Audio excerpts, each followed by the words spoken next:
안녕하십니까 여러분. 오늘 유다서 강해 1장 구절할 시간입니다. 먼저 본 말씀 읽겠습니다.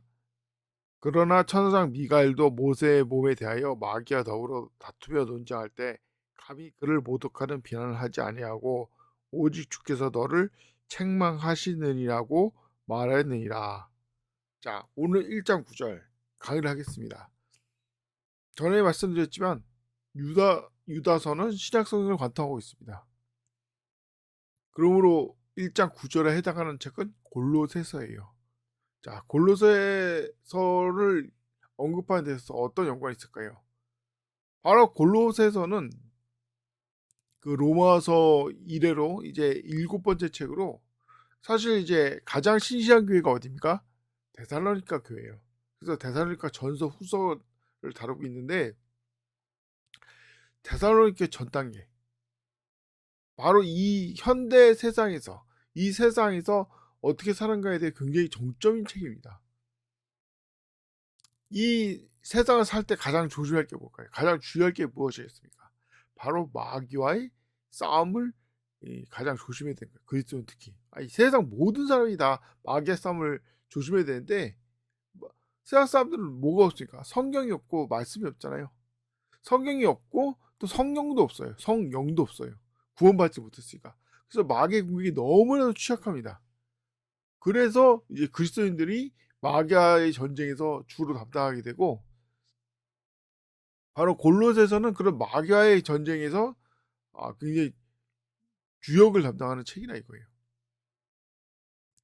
자, 골로새 교회에 그래서 골로새서에서 왜 그러면 왜 1장 9절 유다서 1장 9절이 사실은 어떤 교리나 그런 게 없이 미가엘이 마귀와의 모세의 몸을 관해서 다툴 때 이를 다루고 있다 이거예요. 왜 그럴까요? 왜 그렇습니까? 간단합니다. 마귀와의 전쟁에서 원칙을 강조하는 거예요. 첫째, 하나님의 말씀에서 벗어나면 안 됩니다. 사탄이 누구입니까? 이 마귀대 왕 아니에요? 마귀대 왕이잖아요. 그럼에도 불구하고 그 하나님의 원칙에서 딱 원칙을 지키면서 감히 모독하는 말도 하지 않았다니까. 왜냐? 마귀는 아직 시험받지 않은 상태 아닙니까? 아직 대환란이 오지 않았고 성경에도 나와 있잖아요. 자기 때를 대비해서 참고 있다고. 막는 자가 있다고. 심지어 대환란이 끝난 다음에 불문에서 던져진 게 적그리스도와 거짓 선지자예요. 사탄은 구렁에 던져져요. 왜 그렇습니까? 이 천년왕국 앞으로 천년 후에 천년 동안의 천년왕국 이후에 잠시 동안 풀려나서 사람들을 미혹할 때 그때를 대비해서 자기를 절제하는 거예요. 그런 자와 싸움이 있어서 아무리 미가엘 같은 천사라도 자기를 절제하고 하나님 말씀을 따르는 겁니다. 자, 요한계시록에서 마귀 사탄을 공중에서 싸워서 떨어뜨리는 천사가 누굽니까? 바로 미가엘이죠. 미가엘도 하나님께서 알려주신 거예요. 바로 대환란 때 사탄이 이 하늘에서 떨어진다는 걸 자기의 손을 통해서. 그러므로 하나님의 말씀을 지켜야 된다. 그래서 그런 것처럼 그리스도인도 마귀와 싸울 때 원칙이 뭡니까? 첫째, 하나님 말씀을 잘 지켜야 되는 겁니다. 하나님 말씀대로 싸워야 되는 거예요. 세상의 방식대로 싸워야 되는 거 아닙니다. 자, 구우파 구우파가 그리스도인 중에 구우파가 많다. 그리스도인 중에 심지어 윤 대통령 지지하는 세력도 많다. 물론 이제 전직 대통령이고 이제 탄핵됐으니까 이제 대통령도 아니지만 윤 씨가 대통령이 된 것도 사실 하나님의 뜻이에요.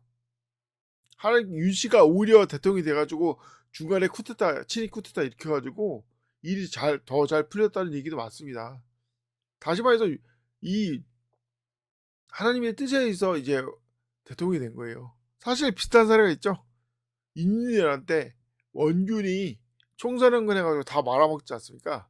왜 이게 중요하냐면은 희한하게도 원균이 이제 이 수군을 다 말아먹을 때 당시 조선에서는 하도 전쟁이 길어지니까 왜군한테 땅을 좀 떼주고, 아니 경상도라든지 하여튼 이런 땅을 좀 떼주고 전쟁 끝내자라는 의견이 많았어요. 근데 원균이 나서 가지고 조선소군 다 말아먹으니까 갑자기 토요토미 히데요시가 명나라 공주를 아내로 바치라는 운동, 헛소리 막 하는 거예요.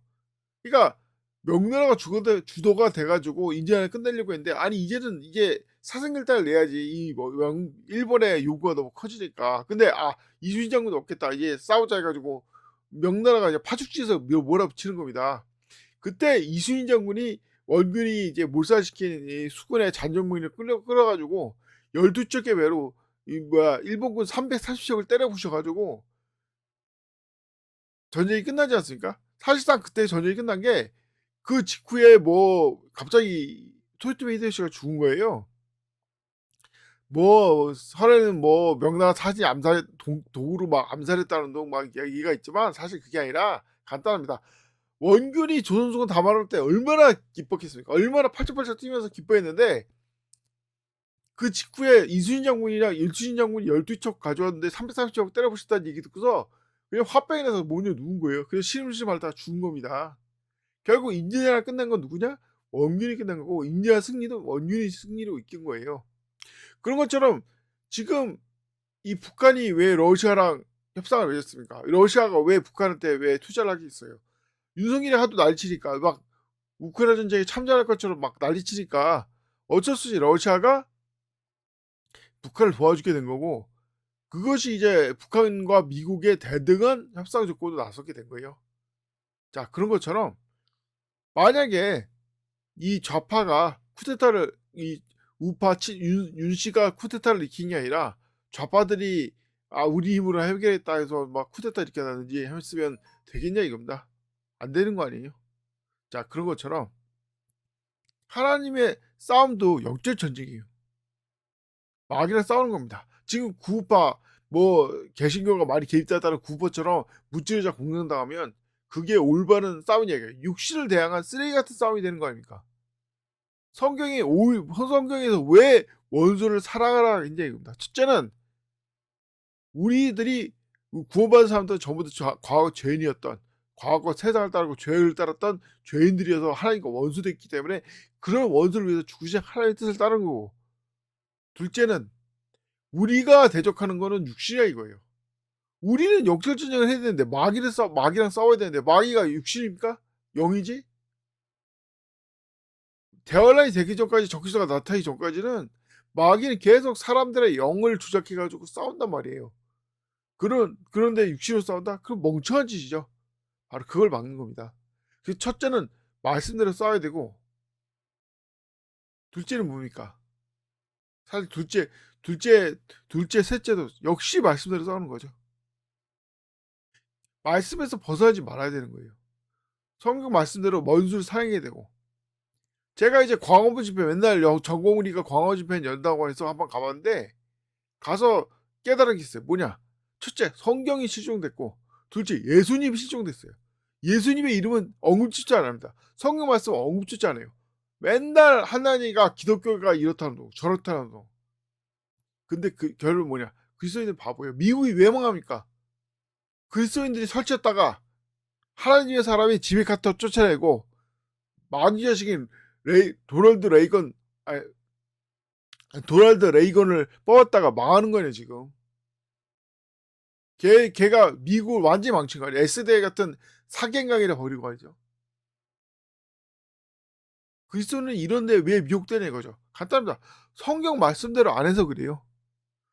미가엘 같이, 진짜 미가엘은 이스라엘 구원하는 최고의 천사고, 마귀 사탄은 마귀들의 왕인데, 그런 사람을 대할 조차도 하나님의 뜻에, 하나님 말씀에 따라서 미가엘이 대처했단 말입니다. 하물며 인간들이 얼마나 멍청합니까? 아무리 구원받은 사람이라도 얼마나 멍청합니까? 더더욱 하나님 말씀에 순종해야 되지 않겠습니까? 그래서 골로새서에는 철학도 과학도 따르지 말라는 하나님 말씀이 있듯이, 우리는 세상 방식으로 싸우는 게 아니라 하나님 말씀대로, 하나님 방식대로 싸워야 되는 거예요.